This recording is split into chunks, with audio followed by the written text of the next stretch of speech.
Hello C Block. In today's lesson, we're simply going to go over together exercise 14, which is the source-based work on the Sharpeville massacre. I would ask that you please have your answers in front of you, that you mark your own work, and as a result, you'll be able to see where you did well and what areas still need attention on your part in terms of your technique in dealing with sources. So, exercise 14, it's on page 72 in my notes. Obviously, you should have all read through sources A, B, C, and D, and then answered the questions fully whilst looking at the mark allocations, and you also were given guidelines with how many words you should use per answer. So obviously you need to have done that. So please make sure you've got your answers in front of you and the questions and the sources. If you don't, pause and come back. All right, 14.1. What does source A suggest about the government's attitude towards the Sharpeville shootings? 3 marks, about 10 words. The government clearly believed it was entirely the fault of the protesters, that the police were not to blame. Verwoerd thanks the police in the source. Something along those lines.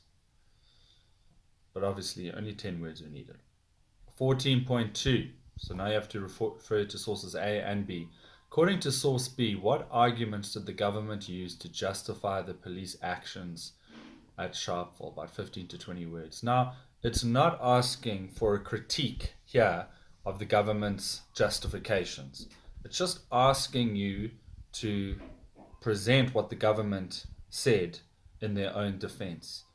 So if there's any criticism of that defense, you've misread the question and you're going to have marks deducted. So what arguments did the government use? Not the writer of the article, the government. And we see, if we read source B, that Verwoerd said that no order was given for the police to open fire. We see that the government claimed, right in the top of the source, that there were 20,000 Africans besieging the police station, so attacking the police station.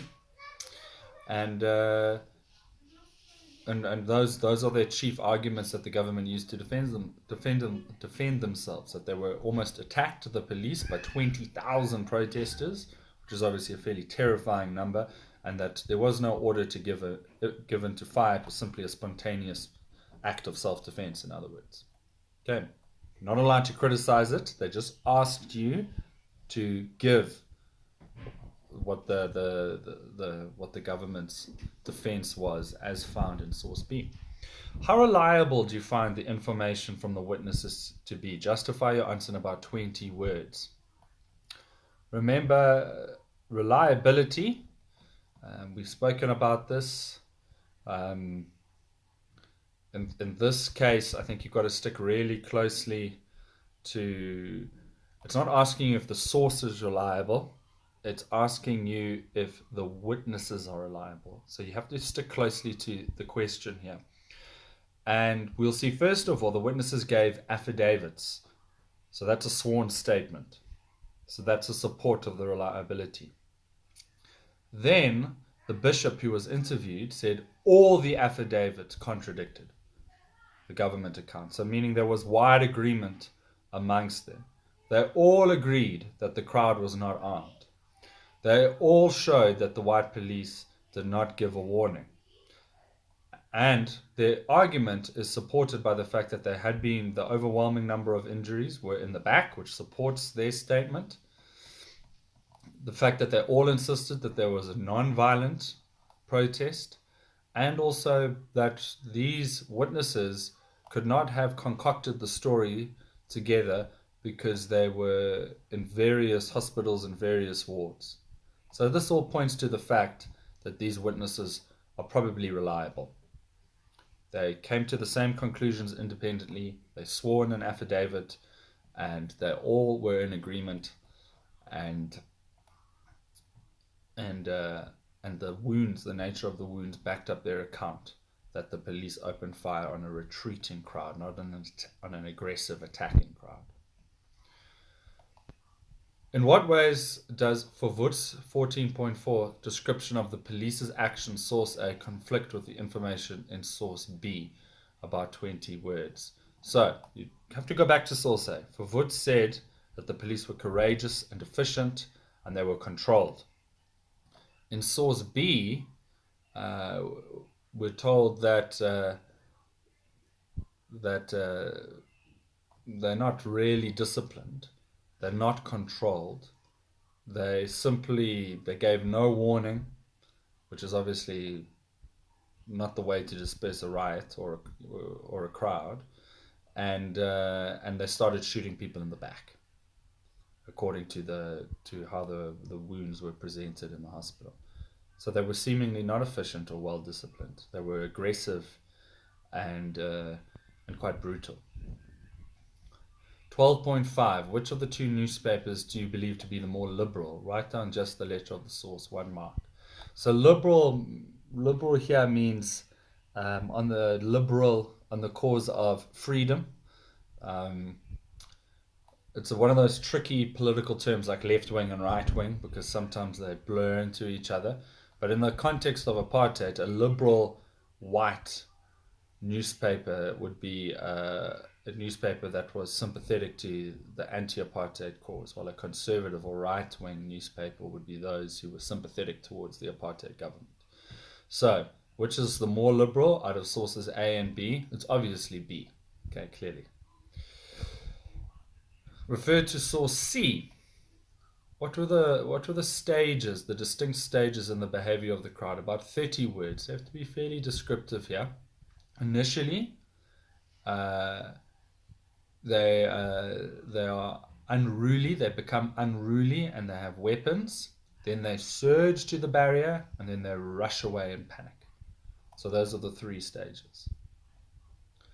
Who, according to the writer, was responsible for the crowd's behavior? They were incited by leaders.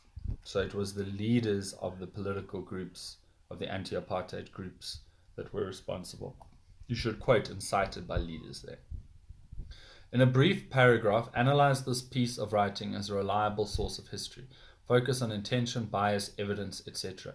So here you should be using, remember that acronym I gave you, OIL-B, because we're looking at the source now. Is the source reliable?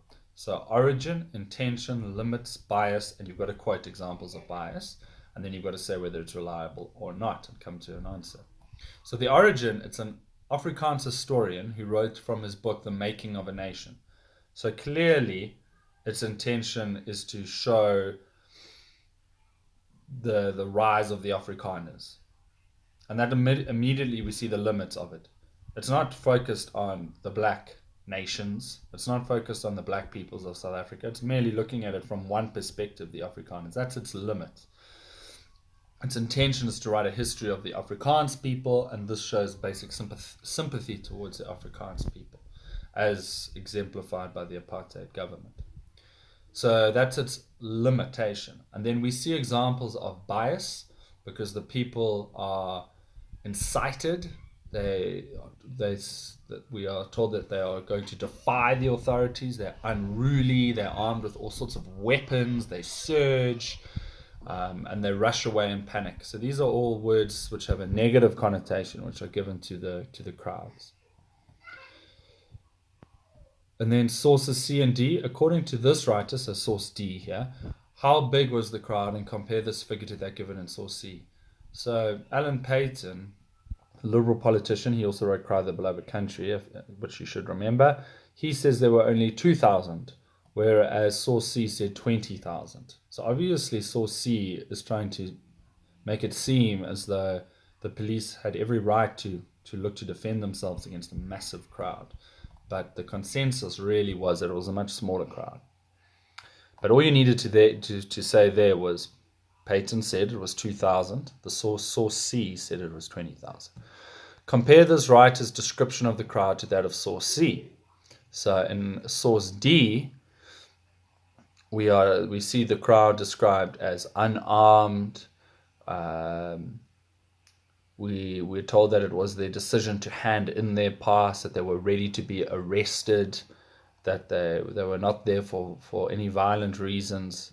Whereas in source C, the crowd is given a very aggressive description. They're armed, they're unruly, there's 20,000 of them, and they surge up to the barrier. And so obviously there's different descriptions of the two. So go over that again. Go over this video more than once if you need to. Pause, rewind, etc. And you should count your marks out of 35. And obviously, if it's, be honest with yourself, because this doesn't count for your quarter order. And then just make sure that you are aware of how you could do better. So that's all for Wednesday's lesson. On Thursday's lesson, we're going to begin to look at the response of the ANC to the Sharpeville massacre. And I will put up another video on Thursday, and then we'll look at some more of the booklet together then.